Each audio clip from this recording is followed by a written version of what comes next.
Les poussins du Foulque macroule sont reconnaissables à leur plumage gris-noir duveteux. Leur apparence est étonnante car les poussins naissent avec des couleurs extrêmement vives, bien plus spectaculaires que les adultes tout noirs. Les scientifiques pensent que cette coloration aide les parents à repérer et nourrir les petits les plus vigoureux dans les fratries nombreuses. Ce jeune Foulque macroule a déjà perdu la fameuse tête rouge flamboyante des nouveau-nés et commence à prendre son plumage gris sombre d'adolescent, tout en gardant encore un aspect duveteux. Quand ils sont inquiets, les poussins poussent de petits cris aigus presque continus pour garder le contact avec les parents, surtout dans les roselières denses où ils disparaissent facilement de vue.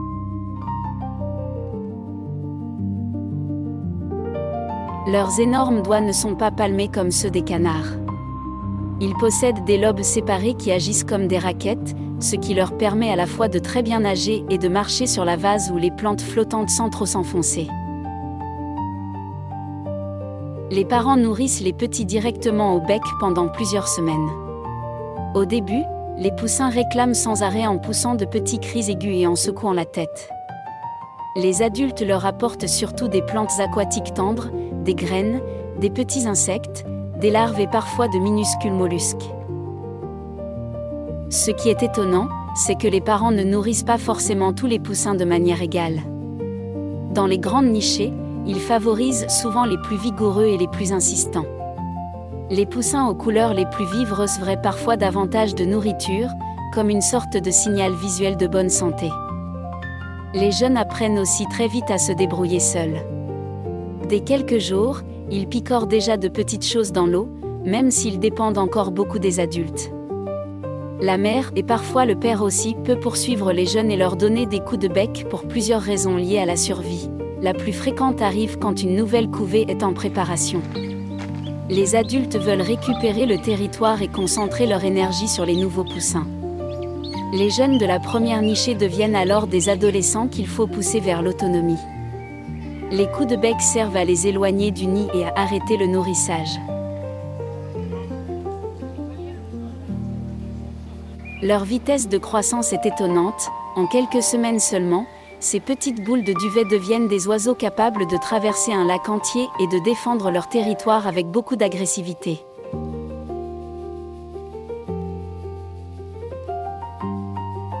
Ils prennent régulièrement de véritables bains en battant des ailes, en secouant tout leur corps et en éclaboussant partout, même quand ils vivent déjà constamment sur l'eau. Ce comportement sert surtout à entretenir leur plumage.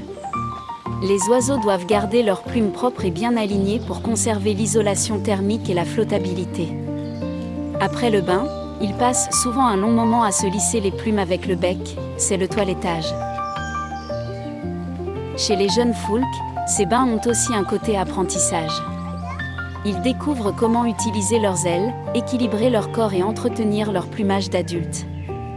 On les voit parfois s'agiter dans tous les sens comme s'ils jouaient.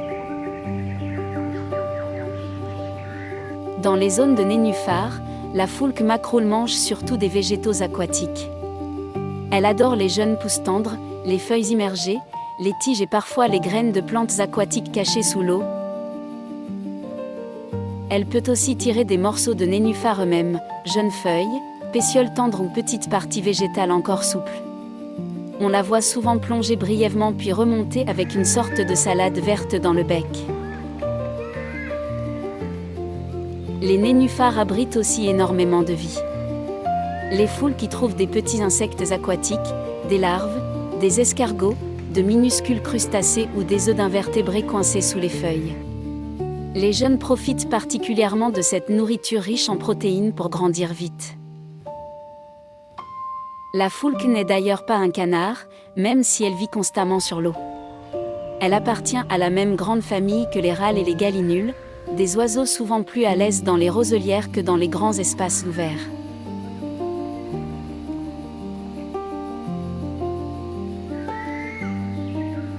Les adolescents font souvent semblant d'être beaucoup plus grands qu'ils ne le sont.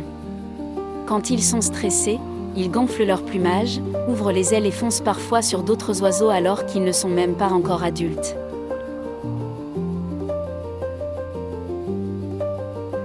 Ils apprennent aussi très tôt les codes des combats territoriaux. On voit parfois 2 jeunes courir sur l'eau côte à côte en battant des ailes, comme une répétition miniature des affrontements des adultes.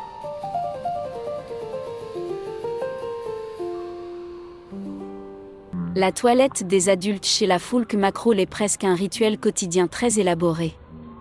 Elles peuvent passer de longues minutes à se nettoyer méthodiquement plume par plume. Elles commencent souvent par secouer tout le corps puis plongent légèrement la tête dans l'eau avant de lisser leurs plumes avec le bec.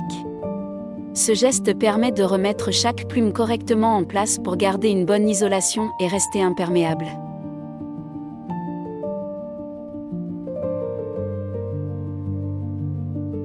Le nourrissage des poussins chez la Foulque Mackerel est souvent beaucoup plus intense qu'on l'imagine. Les petits réclament quasiment en permanence en poussant de petits cris aigus et en agitant frénétiquement la tête devant les parents.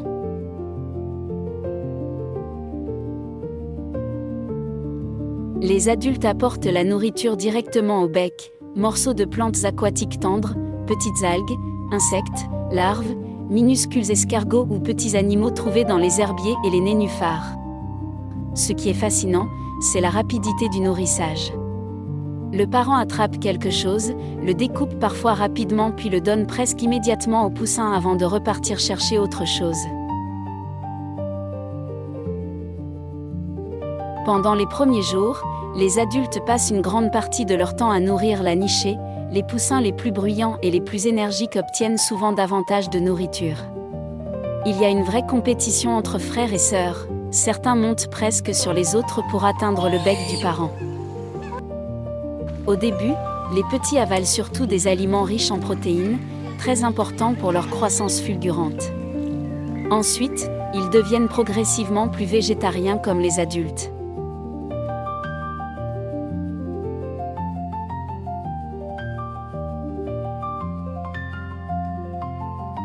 Les adolescents continuent à réclamer même quand ils savent déjà se nourrir seuls. Ils suivent alors les parents partout en criant, un peu comme des ados éternellement affamés, jusqu'à ce que les adultes finissent par les repousser à coups de bec pour les forcer à devenir indépendants.